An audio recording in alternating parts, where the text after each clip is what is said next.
छत्रपति शिवाजी महाराज की, छत्रपति संभाजी महाराज की जय Bhavani.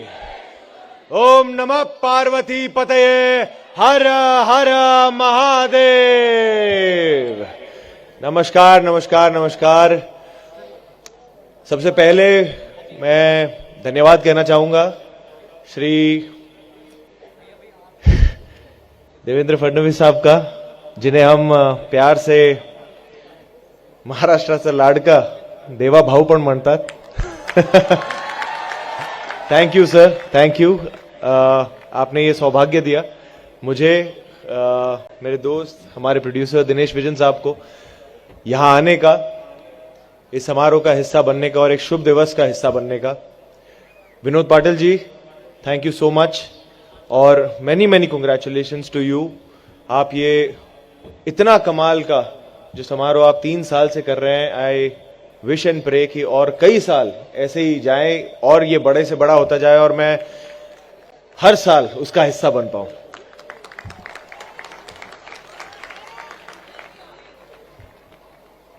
Thank you so much Shri Parinay Phuke जी का, thank you so much for all the help.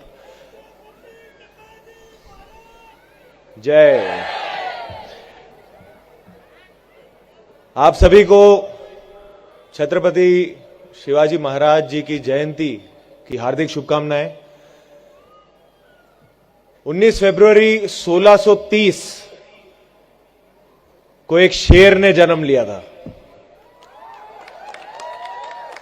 Chhatrapati Shivaji Maharaj,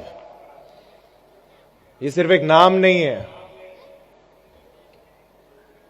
ये एक विचारधारा है।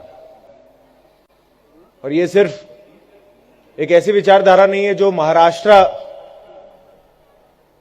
में सेलिब्रेट हुई है, बल्कि पूरे देश में, पूरे विश्व में लोग इस विचारधारा से प्रेरणा लेते हैं। और इस बात का हम सभी को एज अ भारतीय बहुत मान है, बहुत सम्मान है। वो केवल एक राजा नहीं थे, वो केवल एक योद्धा नहीं थे, वो एक ट्रू विजनरी लीडर थे। मेरे हिसाब से लीडर की एक सबसे बड़ी परिभाषा यह होती है कि वो सिर्फ पीछे बैठकर आगे जो है उन्हें सिर्फ ऑर्डर ना दें। उस समय में जो दुनिया भर में बाकी राजा थे, वो जब युद्ध पे जाते थे तो उनकी फौज आगे होती थी और वो पीछे से ऑर्डर देते थे। पर हमारे छत्रपति शिवाजी महाराज एक ऐसे योद्धा थे, एक ऐसे राजा थे जिनकी प्रजा पीछे होती थी और वो आगे होते थे कि अगर दुश्मन का पहला घाव होगा तो छाती पे राजा पहले लेगा और फिर उनके मावले लेंगे। तो मुझे बड़ा गर्व है कि जहां वेस्ट में बहुत सारे फिक्शनल सुपर हीरोज को वो अपना सुपर हीरो मानते हैं, मैं आपले महाराजान को, राजा को मैं अपना सुपर हीरो मानता हूं।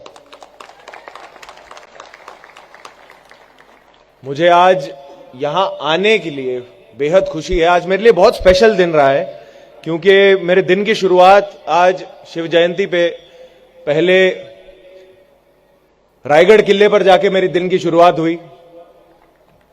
मैं वहां पर गया, महाराज का आशीर्वाद लिया। मैं पहली बार गया था और जो मैंने वहां पे फील किया है, जो मैंने वहां महसूस किया है, वो मैं शब्दों में कभी बयान नहीं कर पाऊंगा। और उसके बाद मुझे यहां आगरा किले पर आने का मौका मिला और ये मेरे लिए इसलिए खास है क्योंकि जैसे सर ने कहा, छावा ये फिल्म में मुझे छत्रपति संभाजी महाराज की भूमिका निभाने का सौभाग्य मिला। उनकी वीरता, उनका वैभव, कहीं ना कहीं जो उनके अंदर की जो करेज था, जो उनका धाड़स था, उसका बीज यही मुझे लगता है कि उनके अंदर जन्मा होगा। क्योंकि जब वो 9 वर्ष के थे, तब जब उन्होंने देखा अपने पिताजी को, उनके धाड़स को, उनके विजडम को, उनकी अक्लमंदी को यहां पर और जब से मैंने यहां पे कदम रखा है, मुझे पता नहीं क्यों यही फील आ रहा है कि कहीं ना कहीं मेरे बड़े महाराज और मेरे महाराज छत्रपति संभाजी महाराज के कदम यहां पे छुए होंगे। तो मुझे बहुत इस वक्त भावुक फील कर रहा हूं। तो मैं बहुत आभारी हूं कि मुझे यहां पर होने का मौका मिला, आप सब से बात करने का मौका मिला और छत्रपति शिवाजी महाराज जी की जयंती को इतने सम्मान से, इतनी खुशी से मनाने का मौका मिला। मैं बस यही आशा करूंगा कि हम उनकी शौर्य गाथा, उनकी कहानियों को अपने इतिहास के किताबों के जरिए, पेंटिंग्स के जरिए, स्टैचूज के जरिए, पिक्चरों के जरिए, गीतों के जरिए, परवरिश के जरिए हमेशा अपने दिलों में उस आग को हमेशा जलाए रखें और आगे की कई पीढ़ियों तक हमेशा उन्हें याद दिलाते रहें कि हमारे वंशज कितने महान थे। जय भवानी, जय शिवराय।